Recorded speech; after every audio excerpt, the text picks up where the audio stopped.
गुरु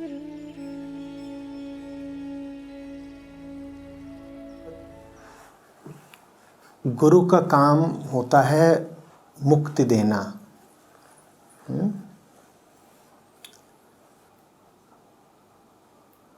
दूर तक हाथ पकड़कर उसके साथ चलना होता है और मंजिल पर पहुंचना होता है। मंजिल पर पहुंचते हो तो फिर पता चलता है कि गुरु भी अब है नहीं। गुरु और मंजिल एक हो जाते हैं। गुरु और मंजिल एक हो जाते हैं और तुम भी मंजिल से कुछ भिन्न नहीं रह जाते। लेकिन किन्हीं कारणों से ऐसा हो सकता है कि तुम गुरु का हाथ पकड़कर चलो और मंजिल तक की यात्रा पूरी ना हो पाए। कई कारण हो सकते हैं। चलने का तरीका ठीक ना हो, तुम्हारी निष्ठा पूरी ना हो, गुरु की ओर से कोई कमी रह गई हो, या फिर रास्ते में ही गुरु का देहावसान हो जाए, शारीरिक मृत्यु ही हो जाए, तो यात्रा नहीं पूरी हो पाएगी। फिर तो ऐसे में फिर पीड़ा उठेगी, क्योंकि अब तुम्हारी स्थिति थोड़ी विचित्र हो गई है। गुरु जीवन में आता है तो तुम्हें बहुत बातों की निरर्थकता दिखाई देती है। जो चीज़ें पहले नहीं समझ में आ रही थी अब समझ में आती हैं। जिन चीज़ों के तार पहले जुड़े हुए नहीं दिखाई दे रहे थे अब जुड़े दिखाई देते हैं।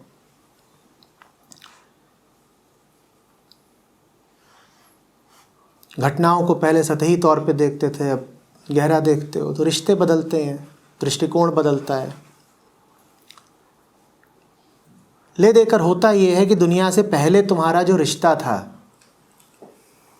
वो टूटता है, वो दूसरे रूप लेता है, और जो नया रिश्ता बनता है दुनिया से उसमें गुरु का बड़ा केंद्रीय स्थान होता है। क्योंकि वो रिश्ता बना ही किसके कारण है? नया रिश्ता गुरु के ही कारण बना है।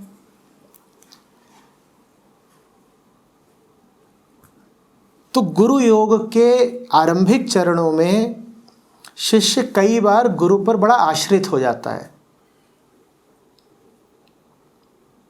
आश्रित होने का कारण समझ रहे हो ना? दुनिया से तो रिश्ता पुराना जो था वो टूट गया, और दुनिया से जो नया रिश्ता बना उसके केंद्र में कौन बैठा है? गुरु ही बैठा है, क्योंकि गुरु के ही कारण तो दुनिया से नया रिश्ता बना है। तो अब गुरु पर आश्रित हो गए, यात्रा की शुरुआत हुई है, गुरु का हाथ पकड़ रखा है, पर किन्हीं वजहों से मैंने कहा यात्रा पूरी नहीं हो पाई। शिष्य की पात्रता में कमी हो सकती है, गुरु की ओर से कोई ढील हो सकती है, या फिर गुरु का देहावसानी हो जाए। तो अब शिष्य क्या करे? क्योंकि पुरानी दुनिया तो छूट गई थी और जो नई दुनिया गढ़ी वो साकार नहीं हो पाई। यात्रा अपनी मंजिल तक नहीं पहुंच पाई। तो फिर आदमी छटपटाता है, पीड़ा होती है।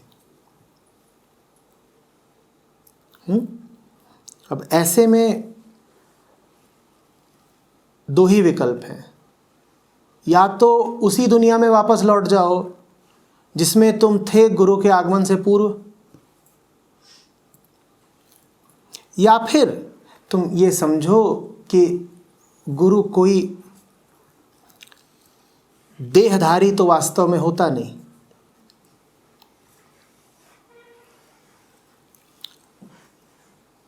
जो ही तुम्हें अंधेरे से रोशनी की ओर ले जाती है प्रेरणा, उसी का नाम गुरु है।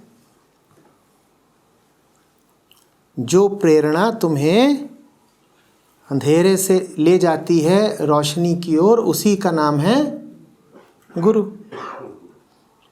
तमसो मा सद्गमय।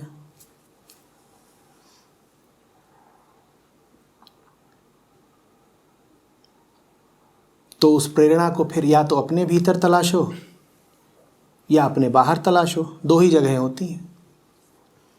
या तो ये भाव पैदा करो कि अब कोई नहीं है हाथ थामने को, कोई बात नहीं, मैं खुद ही मंजिल की ओर बढ़ निकलूंगा। ऐसा किया जा सकता है। या फिर ढूंढो कि कोई मिल जाए जो तुम्हारी शेष यात्रा पूरी करा दे।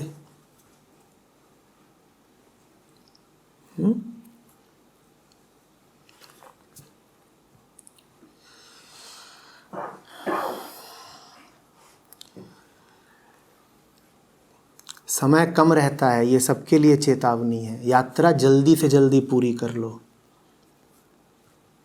माया तैयार खड़ी रहती है भांजी मारने को। तुम भी नश्वर हो और गुरु की देह भी नश्वर है।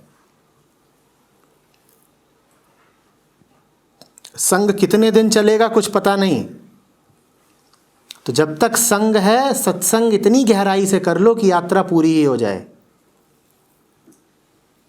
ये ना हो कि तुम कल पर टालते रहे और गुरु जी ही विराज गए।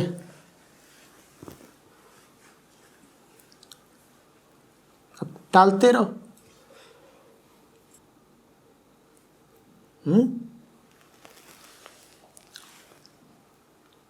और अब समझ रहे होगे कि गुरु का भी इसीलिए धर्म है कि तुम्हारी यात्रा जल्दी से जल्दी पूरी करा दे, क्योंकि क्या भरोसा।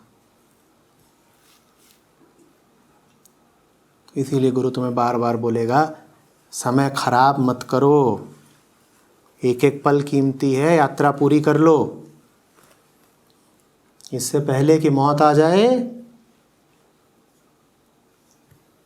जी उठो। जी उठना अनिवार्य नहीं है, पर मौत पक्की है।